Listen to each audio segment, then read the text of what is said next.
In this video, we're going to replace the pinion gear in a heavily modified Traxxas Maxx. All that is done right underneath this housing here. Let's get started.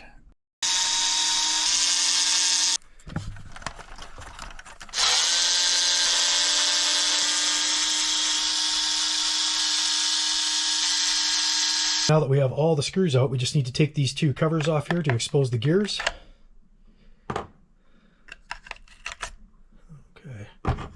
This is our pinion gear. This is what we're about to change out. At the same time, we'll take a look at these gears here, and we'll also look at these bearings here, make sure those are good, and we'll replace them if they're not. Now that the covers are off, we just need to lift up the motor to gain access to the pinion gear. Just like that.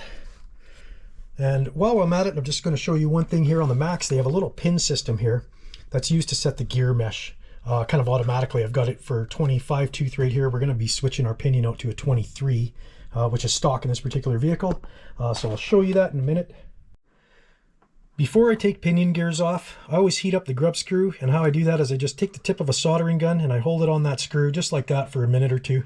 What that does is it softens up the Loctite that's on there and prevents that screw from stripping out. Those things are a real pain once they strip out, and this is the best way that I know of to make sure that doesn't happen. Now that that grub screw is heated up, we're just going to put a screwdriver in there.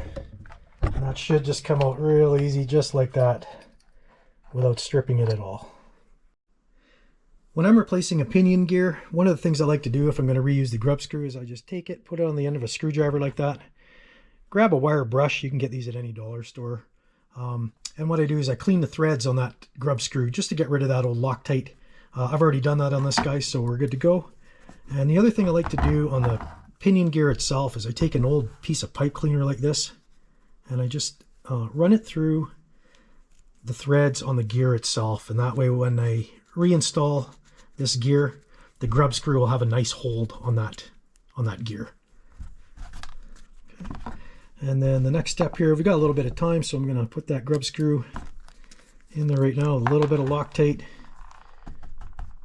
Don't need much on these guys, just basically a little drop like that.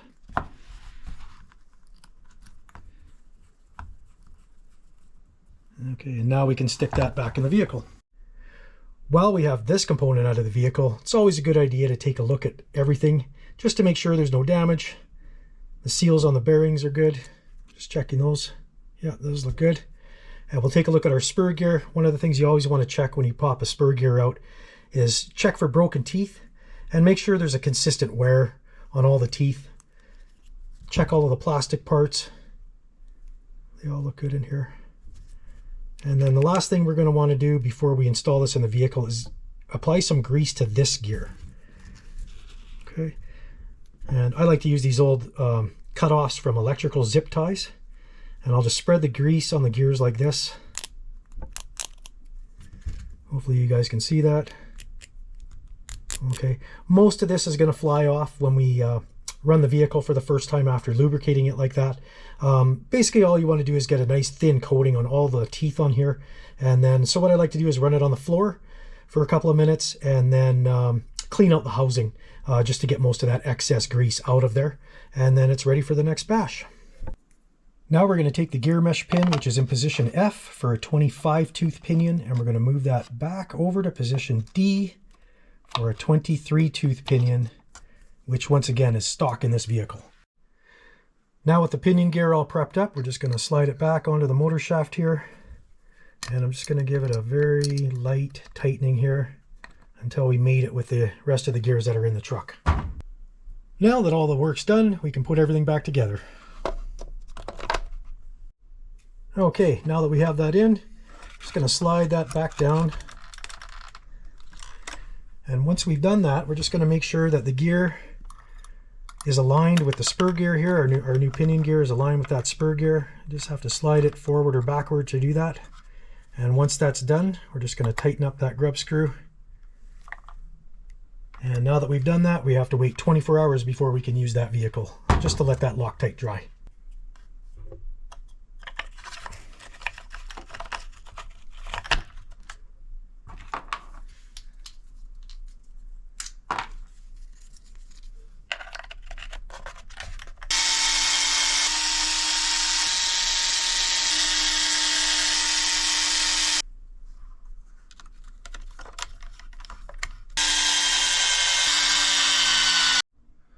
And with that, everything's done. Now we're ready for the next bash.